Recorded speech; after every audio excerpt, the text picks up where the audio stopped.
बिस्मिल्लाहिर्रहमानिर्रहीम। नाजरीन, तुहाडा अपना चैनल जीदार कंबो अपने डैडी चलो अपने आज नवी स्टोरी दे नाल फिर हाज़र खिदमत है।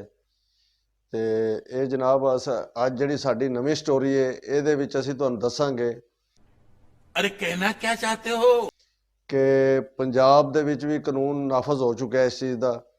ਜਿਹੜੇ आवाम दे साडे भैणां भाइयां दे ਜਿਹੜੇ ਬੱਚੇ छोटे छोटे बिल्कुल छोटे ਜਿਹੜੇ ਬੱਚੇ ने ਉਹ ड्राइविंग करते ने, मोटरसाइकिल चलाते ने, कार चलाते ने और तुसी यकीन करो भी ये इतने हादसे हो रहे ने जिहदा कोई अंदाज़ा नहीं है।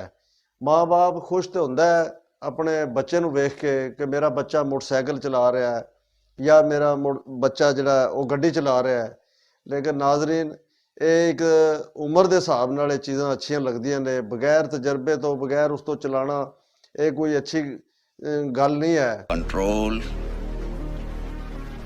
कंट्रोल हुण अज मंडियाले तेगां दे विच दो बच्चे ने 12-12 13-13 साल उन्हां दी उम्र है और वो मतलब कि रोड पार करन लग्या वो दोवें बच्चे अपनी जान दी बाजी हार गए ने। ते नाजरीन उन्हां दे अज माँ बाप कोलों पुछो जाके ते वो बेचारे कितने गमगीन ने और परेशान ने, रो रहे ने। ते इस वास्ते वक्ती तौर ते बंदे नूं पता नहीं लगता जी मेरा बच्चा जी मोटरसाइकिल चलान लग पिया जी, गड्डी चलान लग पिया। रुको जरा सबर करो, बोला धक्का मुक्की नहीं करनी। कोई काम नहीं है। वो बच्चों नूं तुसीं खुआओ पियाओ और 100 प्यार लाड ने वो तुसीं बच्चों नाल करदे, तुसीं अच्छे लगदे हो। ते नाजरीन ये प्यार कोई अच्छा प्यार नहीं है। आगे सम फिर वो बंदा बड़ा पिछे चला जाता है, फिर वो पछतांदा है उस गल नूं। बच्चे ये सड़कों के उत्ते पता है ना फिर वन वीलिंग करते हैं, चुकते हैं मोटरसाइकिल नूं, है गजब बेइज्जती है। ते वो फिर वो खरमस्तियां करते हैं ज़्यादा, तो एक्सीडेंट इतने ज़्यादा हो रहे हैं जिसका कोई अंदाज़ा नहीं है।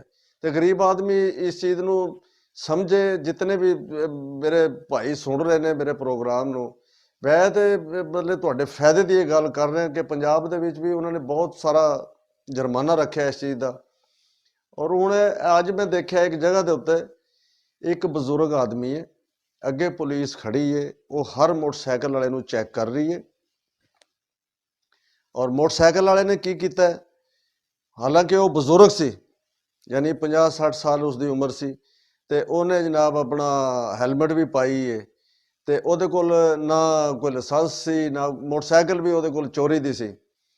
ते ਉਹ जनाब अपना पुलिस वालिਆਂ ਨੂੰ देख के अगे कि वो चैक कर रहे हैं, तो वो मोटरसाइकिल ਨੂੰ पैदल चलाना शुरू हो गया, रोड़ना शुरू हो गया।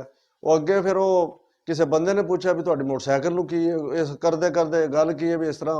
वो पुलिस वाले भी आ गए, 2-4 होर बंदे आ गए। तो वो पहले तो कहता रहा मेरी मोटरसाइकिल ही नहीं मतलब स्टार्ट होंदी, तो जे वो मोटरसाइकिल उसकी उन्होंने कहा ये तो बंद की है, फिर उन्हें तेल जान के बंद कर लिया। वो उन्होंने कहता रहा कि खराब है, चलती नहीं, ये है वो है। यानी उस बजुर्ग दियां हचकलियां की वजह तो, वो झूठ बोलने की वजह तो उसनूं 2000 रुपये का जुर्माना होया मेरी अखां दे सामने। तो इस वास्ते तुसी पुलिस नाल क्यों झूठ बोलते हो, क्यों गलत कलामी तुसी करते हो, है जी।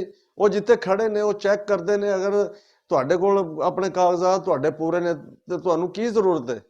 अपने बच्चों नूं समझाओ, अपने आप ते कंट्रोल करो। ये कोई चंगी गल नहीं है कि बच्चा तुहाडा मोटरसाइकिल चलाता जा रहा है तो बड़ा जी वो इंज ते हो जाए। ये हादसात हुण इतने कज हो रहे हैं जिसका कोई अंदाज़ा नहीं है। तो बच्चे ते कंट्रोल करो। तो असीं तुहाडे कोलों इजाज़त चाहांगे। इस दे नाल ही जीदार कंबो नूं इजाज़त दिओ। अल्लाह सोहणे दे वाल है।